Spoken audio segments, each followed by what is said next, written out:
The International Space Station orbited Earth, a silent sentinel in the void, a fragile alliance in the cold, unforgiving darkness.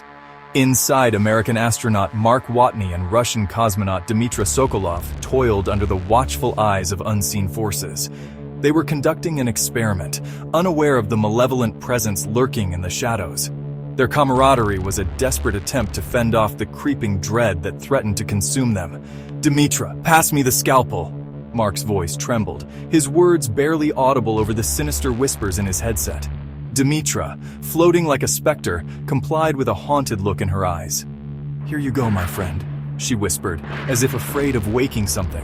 The two worked in an oppressive silence, the weight of unseen eyes upon them. Years of training, countless hours spent together in simulators, had forged a bond of fear and survival. They were more than just colleagues. They were survivors of a waking nightmare. They were brothers in the vast, terrifying expanse of space, bound by the horrors they could never escape.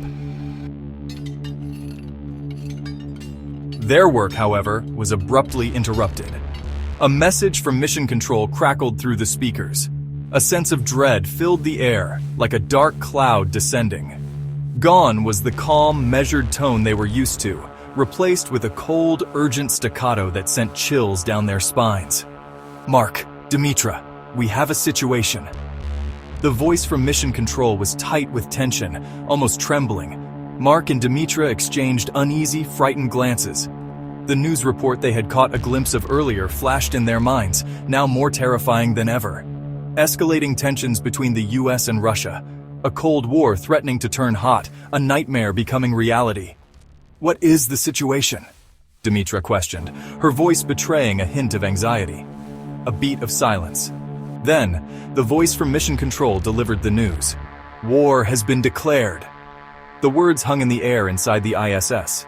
Heavy, ominous, unforgiving. The news struck Mark and Dmitry like a demonic force, tearing through their souls. War, on Earth. It seemed like a nightmarish descent into madness, a horrifying, inescapable nightmare.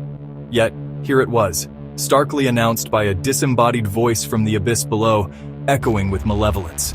"We have new mission objectives," the voice continued, its tone cold and devoid of humanity. "Separate mission objectives." Mark and Dmitry listened in paralyzed silence as their new orders were relayed, each word a dagger to their hearts. Orders that defied everything they believed in, shattering their very essence. Orders that pitted friend against friend, brother against brother. A cruel twist of fate. "Mark, you are to apprehend Colonel Sokolov. Dmitry, you are to apprehend Commander Watney." The blood drained from Mark's face, leaving him ashen and hollow. He looked at Dmitry, his friend, his comrade, now a potential enemy. Dmitry's face mirrored his own horror and disbelief, their bond fracturing under the weight of the orders. This had to be a mistake, a terrible, horrifying mistake, a descent into an unforgiving abyss. The following hours were a nightmarish blur. Mark and Dmitry retreated to opposite ends of the station, each tormented by the monstrous orders they had received, the crushing weight of their duty, the terrifying responsibility to their countries. It all felt like a horrifying nightmare. Mark stared out of the cupola window. The Earth, bathed in sunlight, looked so deceptively peaceful, so fragile. Could a hellish war really be raging down there? Could he really bring himself to betray a woman he considered a sister? Dmitry, meanwhile, was wrestling with her own demons. She had sworn an oath to protect her motherland. But at what horrifying cost? Was she truly expected to turn on Mark, a man who had saved her life during a spacewalk gone horribly wrong? The orders were clear, the consequences of disobeying unimaginable and terrifying. Yet the thought of harming Mark filled Dmitry with a profound sense of dread and shame.